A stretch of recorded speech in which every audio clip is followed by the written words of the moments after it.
Welcome to the Heen View, a podcast series which interviews a range of local sports club representatives during the COVID-19 shutdown. We find out what these clubs are doing during the current health crisis, which has seen winter sports postponed. I'm Mark Heen, and today I'm joined by my co-host, Mark Stone. Welcome, Stoney.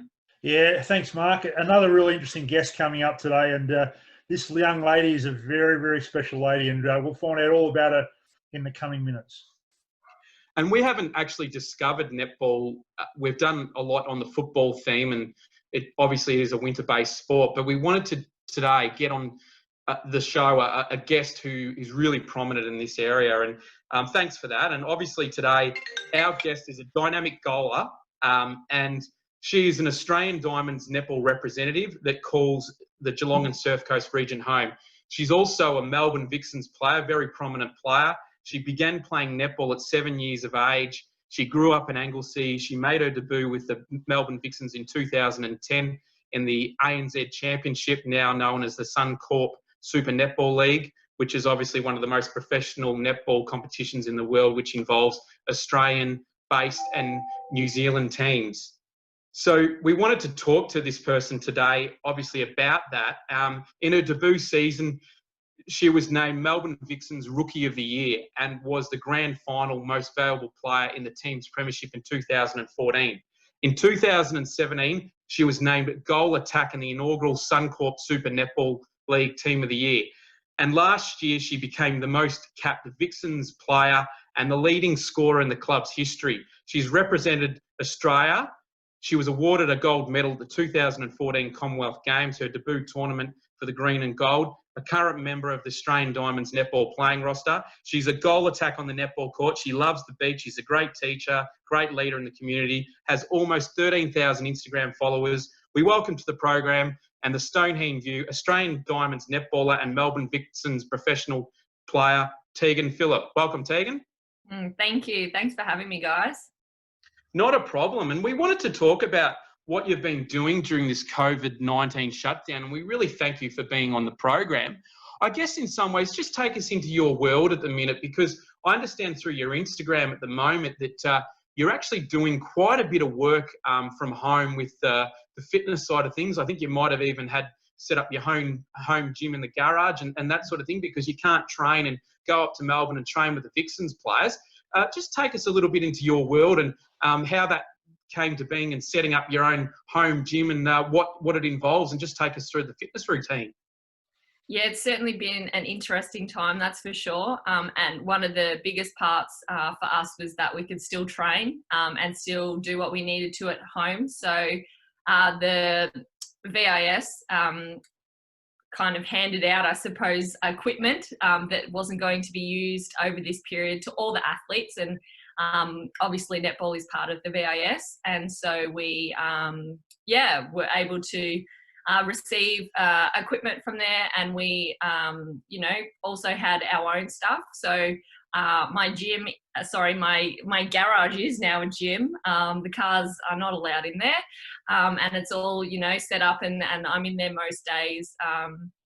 And yeah, we've still got conditioning we need to be doing. And strength stuff we need to be doing. So we, just keeping on top of that and making sure the hard work that we've done since January doesn't go to waste. Tegan, do you find yourself training more now with the time available? I mean, life, I was talking to my housemate this morning about life and about the balance of life and about work, sleep, and obviously sport and other things you do. But do you find yourself doing more training, more flexible training, training at any time of the day or night? Is that how it's been for you? Yeah, certainly flexible. You need to do your strength session on this day, but you can pick when you want to do it, in the morning, in the afternoon. Some girls are training at night. So yeah, it's totally up to us, which it's just really nice to have that flexibility. I reckon there'll be some girls that are doing a bit more training than what they would be if we were all together, especially when there's so much time to kill, I suppose, being at home. I've actually been on placement for uni doing some teaching, so I have not had heaps of spare time. Yeah, we actually understand that, and I actually work in the teaching world as well, and It obviously provides a great platform for leaders in the community like yourself and the netball side. Just talk us through that. And with the teaching side, do you need to actually get a few more subjects done, or is this been a bit of a blessing in disguise by not having your netball commitments on a professional level, playing wise, to devote more time to that? It's actually made things a little bit easier. I had 5 weeks I needed to have completed with the subject that I'm doing, and I'd done 1 week before I suppose isolation occurred, lockdown occurred, and then my last 4 weeks were online, and it just meant that I could be on as much as they needed to, and I just did my training around the times that I was required for my placement. So it has been a little bit of a blessing in disguise in that sense. I have 1 more subject to go with 4 weeks of placement, and then I will be done. Hey, Congratulations. Thank you. Tegan, we've seen other sports with virtual everything, virtual weights, virtual mental health, virtual physio.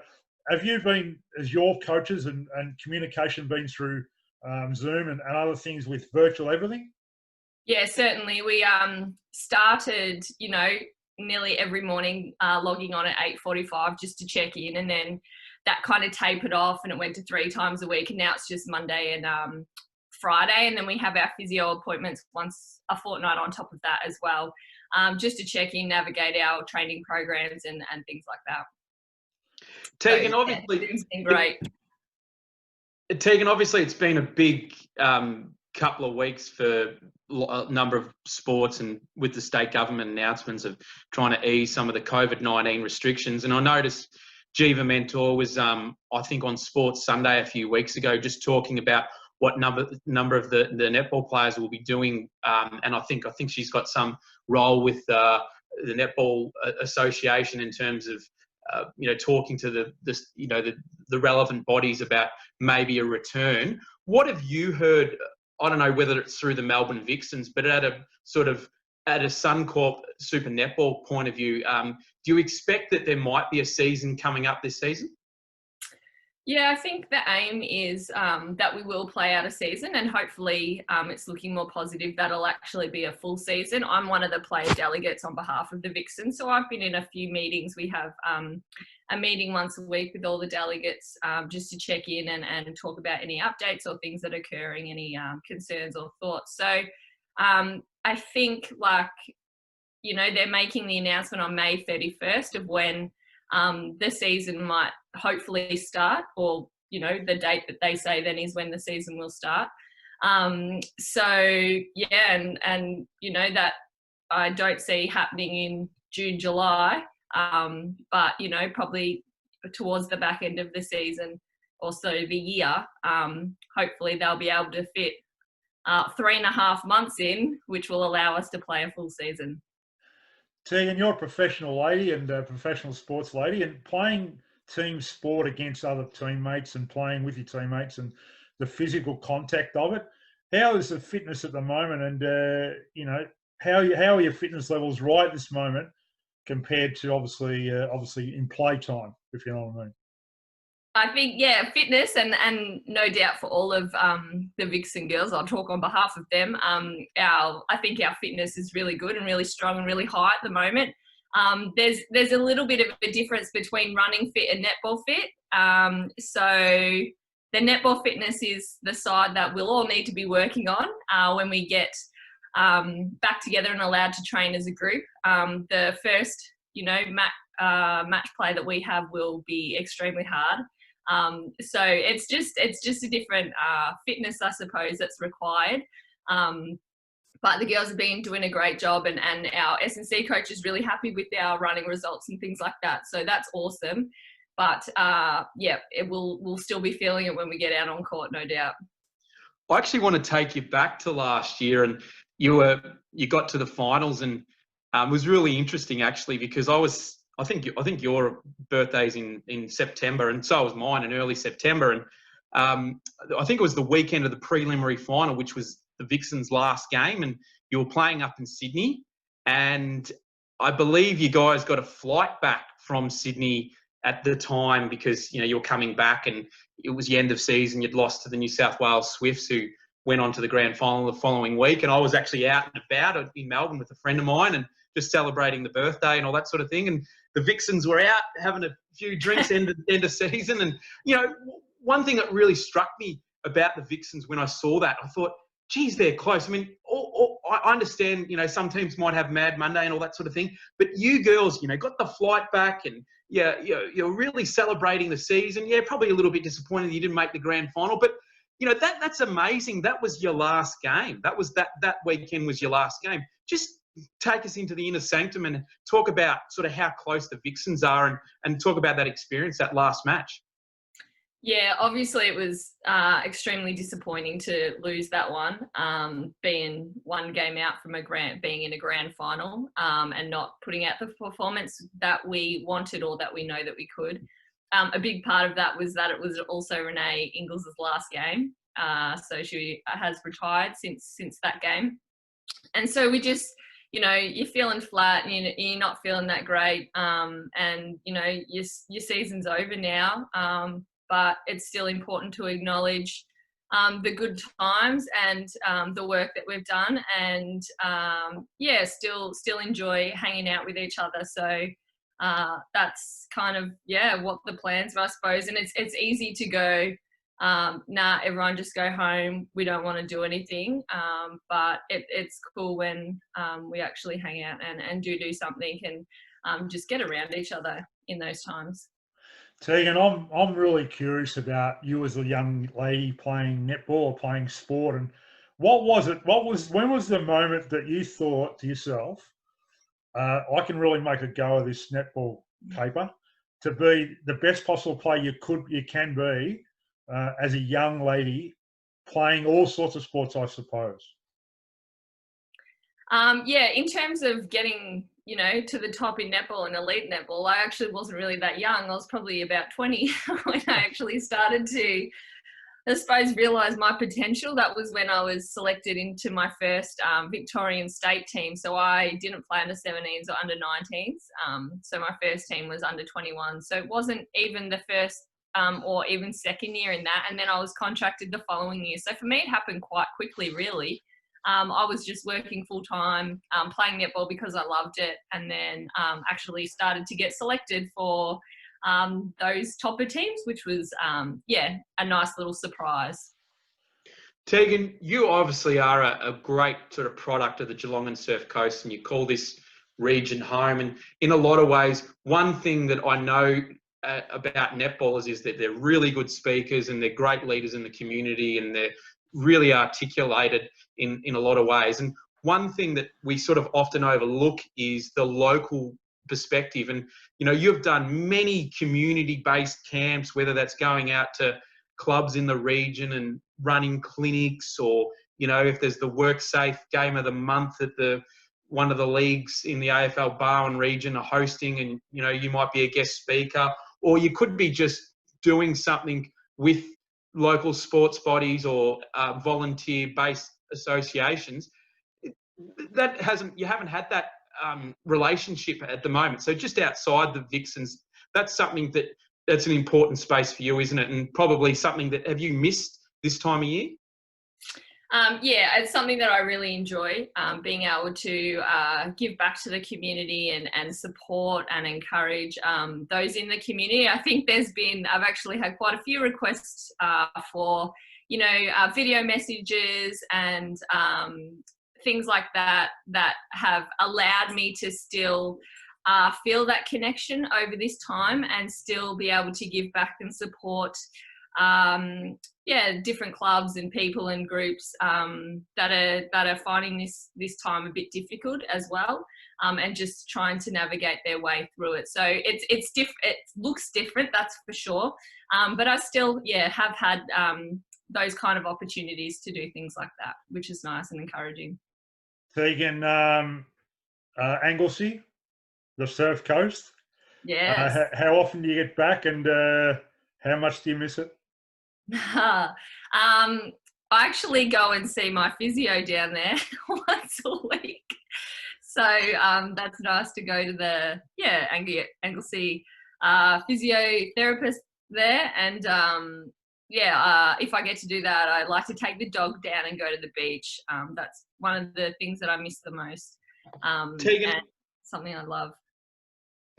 Sorry about that. Tegan, That's just fine. wanted to have a chat about some of the things that you love doing. Obviously, we connected a little bit through the Ocean Grove Surf Lifesaving Club. You came on board as an ambassador for the Ripta River, which was celebrating, close to its 4-decade anniversary, and couldn't convince you to run. But we got your husband to join aboard. But I understand that you've got a few things outside of netball that you like doing. That your favourite movies are Disney movies or Aladdin, and then you've got is it a German Shepherd dog? And another one. Do you go for Carlton and Geelong in the AFL? How can you support two teams? Yeah, pretty much everything you said there is actually true. So you got me. I do go for Carlton. I also support Geelong as well, but I've been a Carlton girl since I can remember, thanks to my dad. My poor mum lost out. She got one child following Geelong, and Dad got 2 childs following Carlton. So bit of fun and banter in our house, that's for sure. Now, one last one from me, Tegan. Mark did say your favourite movie is Aladdin, but before the shutdown, what was the last movie you've seen? I can't even remember. So long ago, I know what you mean. So many movies since then, I wouldn't have a clue. No, it's all right. You're a Block fan, so that's okay. Yeah, thanks. Have you got a special skill, or have you been playing Trivial Pursuit, or is there a card game that maybe you're playing with your husband, or some other things that you've had a little bit more time for, a bit of cleaning at home? I understand you're doing the teaching and that's taking up a bit of your time, but what's something that you've done during this period that you wouldn't have otherwise done? Yep, definitely a little bit more cleaning, being around the house and everyone in the house a lot more, tidying things up. Board games, our go-to is Ticket to Ride or Settlers of Catan. They're what we've been playing. We have made a recent addition, which is the game of Risk. That's a bit old, but it's a good one. So they're definitely filling in our times. And doing probably a bit more of Pilates and yoga sessions and stuff, which I'm quietly enjoying in terms of just, physically relaxing my body, but also mentally as well. Well, it's great to have you on the Stoneheen View. You're our first netball representative, and you're also an Australian Diamonds player. And obviously, even last year, you had some success with the Australian Diamonds. With the series against New Zealand, and obviously the impacts of what we'll see with the opening of the borders, hopefully in the coming weeks, and maybe there might be a bit of trans-Tasman rivalry that kicks up again, particularly in these sports, like whether it's netball and cricket, and just to open it up a little bit, because I think we welcome that trans-Tasman rivalry, but also too, your standing in the community is really important. So I really want to say, from the goodness of my heart, and also Mark Stone's, that we thank you for being on the Stoneheen View, and really appreciate your time, and all the best with the teaching as well. Thanks very much. Thanks for having me, guys. Mark Stone, what a great guest. Tegan Philip, the Australian Diamonds netballer and Melbourne Vixens player, the most capped player. She's also I believe the co-vice captain of the Vixens as well, and a great leader in the community. What a great get-together on the program. Yeah, it is always good to get insight into elite sports people and women, about how they go about their business, and also about their downtime and what they do when they're not obviously having to train, and obviously more training and more family time, which is really important communication. So it's great to have a chat to Tegan and find out about those things about her life. Well, we thank you for your input today, Mark Stone. You can get in contact with the Stoneheen View on Facebook, type in the Stoneheen View. Our podcast is also available on iTunes and coming up also on Spotify as well.